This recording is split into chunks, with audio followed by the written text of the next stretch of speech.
Salut, c'est Rado, je suis content de vous retrouver pour la mise à jour de l'analyse technique du CAC 40. Alors pour débuter, une petite parenthèse, j'ai reçu un mail qui m'a ému, disons-le clairement, de la part d'un fidèle qui, après 4 ans, se demande s'il ne va pas arrêter. Malheureusement, j'ai envie de dire, ce sont des cas plus fréquents que rares, et il est normal qu'après des années à tenter de trouver les clés nécessaires pour être gagnant en bourse, eh bien vous commenciez à vous poser des questions.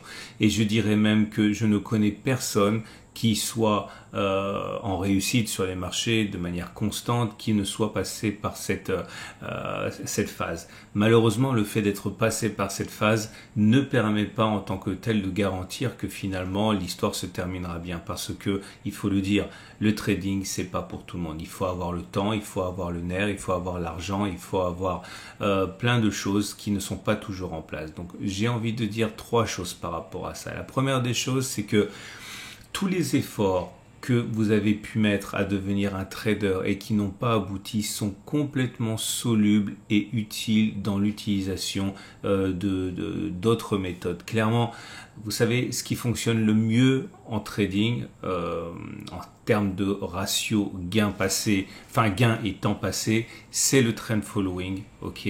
Et en investissement, c'est pareil. La méthode d'accumulation rationnelle, c'est ce qu'il y a de plus simple et ça fonctionne très très bien. Les traders des légendes, ceux qu'on connaît tous, sont des trend followers, et les investisseurs qu'on connaît tous, eh bien, voilà, ne font pas par définition du trading. Autrement dit, si vous pensez que vous n'êtes pas fait pour faire du trading, eh bien n'hésitez pas à arrêter. De toute manière, il en restera toujours quelque chose dans votre stratégie, qui peut le plus, peut le moins, et vous pouvez vous concentrer sur l'intégration de ce que vous avez déjà appris dans une échelle différente de temps, ou alors dans des méthodes plus simples.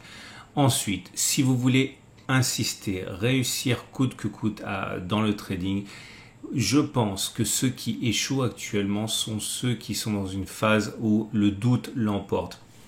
Je l'ai dit, je le répète, il y a 2 façons de faire du trading. Si on résume, il y a le trading systématique et le trading discrétionnaire. Ce que je vous propose dans ces vidéos du CAC 40, je pense que c'est ce qu'il y a de plus compliqué. C'est le trading discrétionnaire. Le plus simple et le plus sain pour votre équilibre, je pense que c'est le trading systématique. Je pense que mes vidéos sur le trading systématique, notamment que j'applique aux actions, ne sont pas suffisamment regardées par rapport à la vidéo du CAC 40 ou la vidéo de l'or, etc., comme ne l'est pas suffisamment la vidéo sur l'investissement. Je comprends que l'effort se focalise parce que c'est ce qu'il y a de plus excitant sur le trading de court terme et le trading discrétionnaire. Voilà, j'analyse, j'agis, je gagne.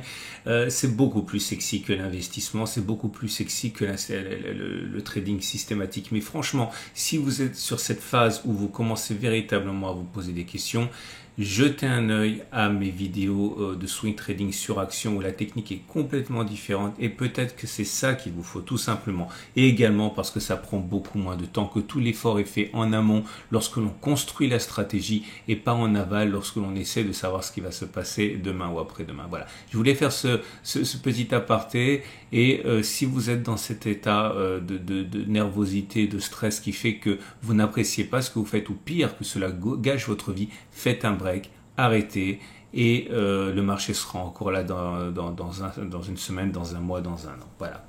On revient à notre CAC 40 et une baisse de 0,82% qui ne permet pas en fait d'acter l'existence de cette résistance intermédiaire, mais elle existe. Elle était là, j'ai déjà expliqué, résistance qui a été cachée, qui a changé de polarité, qui est venue support.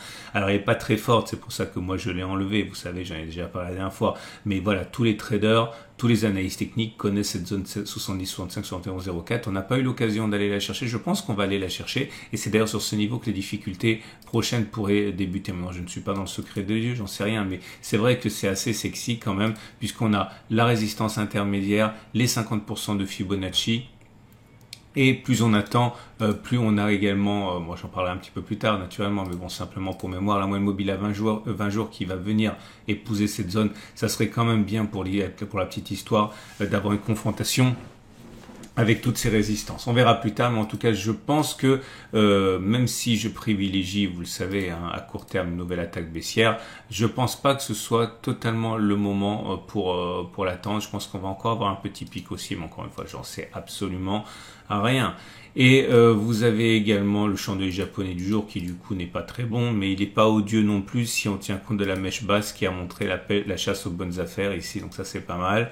On a une bougie rouge, donc c'est pas folichon, mais c'est pas aussi mauvais qu'on pouvait le croire. Par contre, vous voyez, la bougie Aiki-Nashi haussière se fait attendre puisque on a une bougie verte, certes, mais encore une fois avec mèche haute et mèche basse, donc c'est plutôt de l'indécision qu'autre chose. Hein. C'est pas encore une bougie Aiki-Nashi qui est haussière. Donc comprenez ce qui se passe actuellement, à mon humble avis, hein, comme un simple rebond technique tant qu'on n'a pas des signes évidents de progression.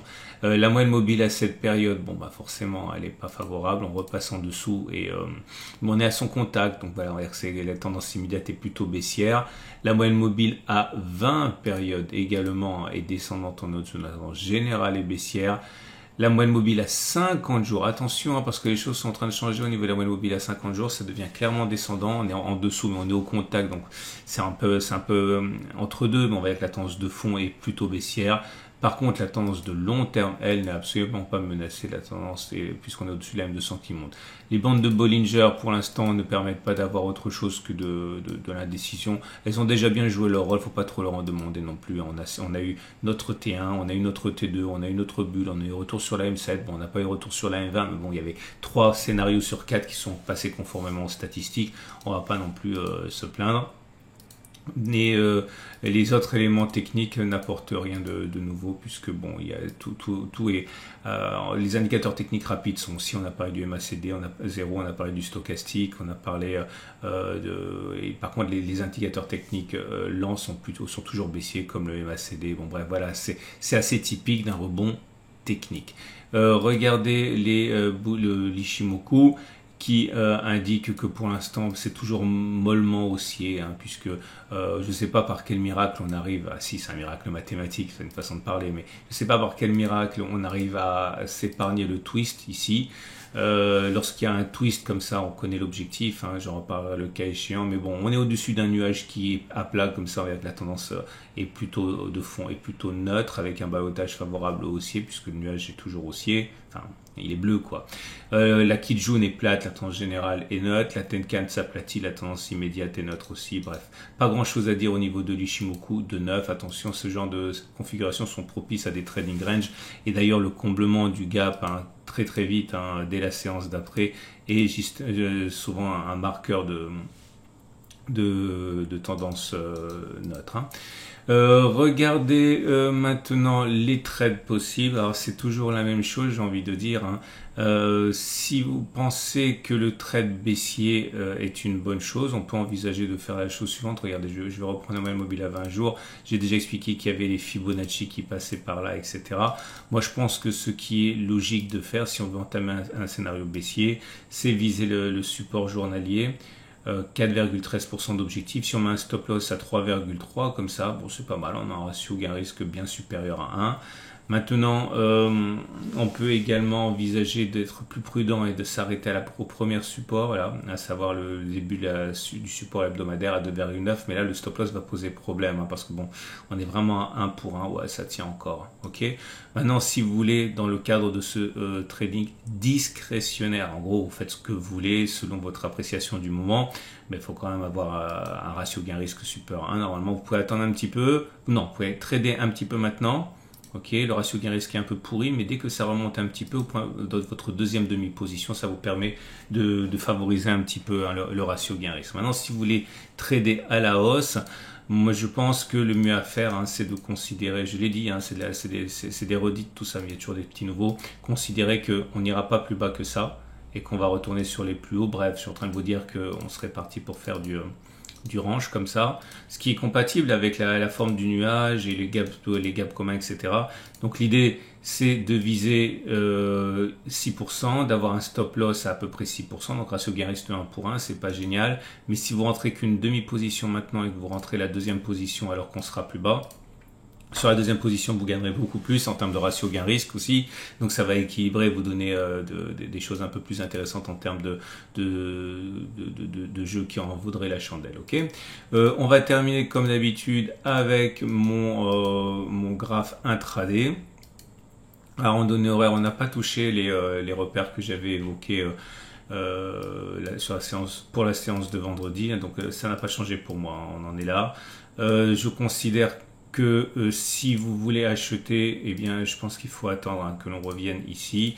Stop de protection en dessous de la zone verte. Par exemple, à 6724, ça j'avais trouvé avec la terre, je le montre parce qu'il y a toujours des petits nouveaux. Non, je ne vais pas le montrer cette fois parce que j'ai montré beaucoup récemment. Bref, vous regardez mes précédentes vidéos. En tout cas, ça doit être en dessous de la zone verte. Si vous voulez spéculer à la baisse, moi j'attendrai un retour sur la résistance ici, hein, 7116, 7106 pour initier une position baissière. Stop de protection au-dessus de cette zone et ensuite vous visez un objectif au moins égal au risque, hein, pour avoir un ratio gain-risque qui est supérieur. Voilà ce qu'on pouvait dire. Je vous rappelle que si vous voulez passer à l'action, vous pouvez passer par mon partenaire trading qui s'appelle IG, que vous connaissez tous, que ce soit avec des Turbo 24 ou des CFD.